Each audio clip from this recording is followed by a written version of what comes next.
Making our headlines today, Tuesday the 3rd of March, almost 700 persons have applied for the Cayman Islands identification card. There are big changes ahead for public disputes, as a new bill could transform how you challenge government decisions, and basketball playoff action in Cayman Brac.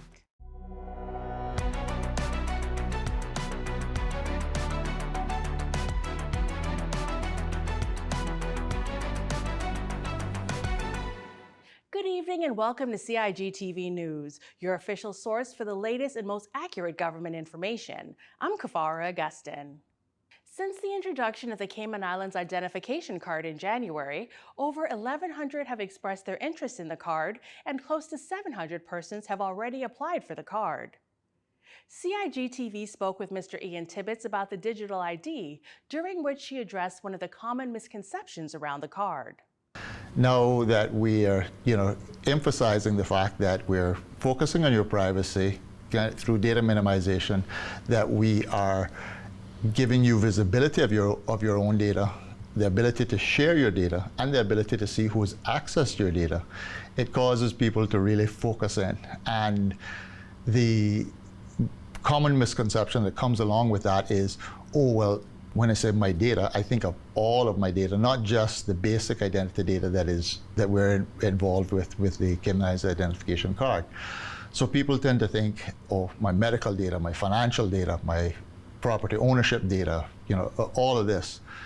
None of that additional data is part of the Cayman Islands identification card or register. In the register and card, it's just your basic identification information, things you need to prove your age, your date of birth, your Cayman immigration status, and who you are, basically. That's what's in this, not any of your medical data or your financial data or your ownership data. Mr. Tibbetts explained what is currently happening in this current issuance phase of the card.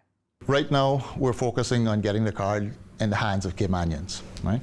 Because Caymanians have the greatest need for the identification card in terms of for the young people, minors, from infants right up, needing an identification document to travel between our islands, to register for school, to register for external exams, then to get their first job and their driver's license, you name it, right? So we're trying to get it into the hands of Caymanians as, first and foremost. But as we increase our capacity and as the demand allows us to support more categories of persons, we will expand that into the other immigration categories. While the focus is on Caymanians first, anyone who resides on island can register their interest for the next rollout phase. Although the law provides for fees, there is currently no cost for applicants. If you're interested in learning more about the ID or applying for the card, visit the website myeid.egov.ky or email myeid@egov.ky. In other news, lawmakers will convene on Wednesday, March 4th for the fourth meeting of the 2025-2026 session of Parliament. One of the headline pieces of legislation is the Administrative Appeals Tribunal Bill 2025. The proposed bill would create a single independent tribunal to hear appeals against a wide range of decisions made by government bodies. In simple terms, it would make the appeals process clearer, simpler, and more accessible to the public. If passed, residents who believe a government decision is unlawful, unreasonable, or unfair would have a defined legal pathway to challenge it. Importantly, decision makers would also be legally required to inform individuals in writing of their right to appeal. You can review the full draft bill by visiting gazettes.gov.ky. Parliament will be streamed live on both our cable and YouTube channels, so be sure to tune in. Now for today's sports news.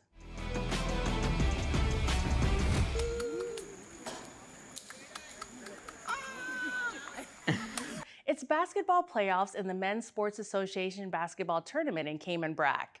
In the regular rounds, Natoy topped the zone over Brac Ballers, with Storebox placing third and Little Cayman fourth. In the playoff games, Brac Ballers defeated Little Cayman 49-38, while Natoy defeated Storebox 75-48. This is game one in the best of three, and the teams that win the playoffs advance to the finals. Time now for our weather forecast.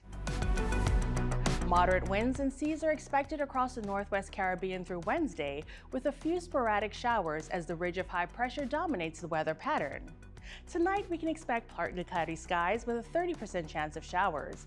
The outlook is for an increase in the chance of thunderstorms from Thursday as an upper-level trough moves across the Northwest Caribbean.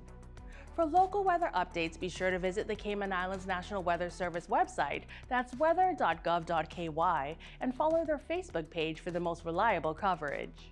If you're watching us on the CIG YouTube channel, don't forget to like, share, and subscribe to stay informed with the facts straight from the source. That's all for today's news brief. I'm Kafara Augustin. We'll see you again tomorrow.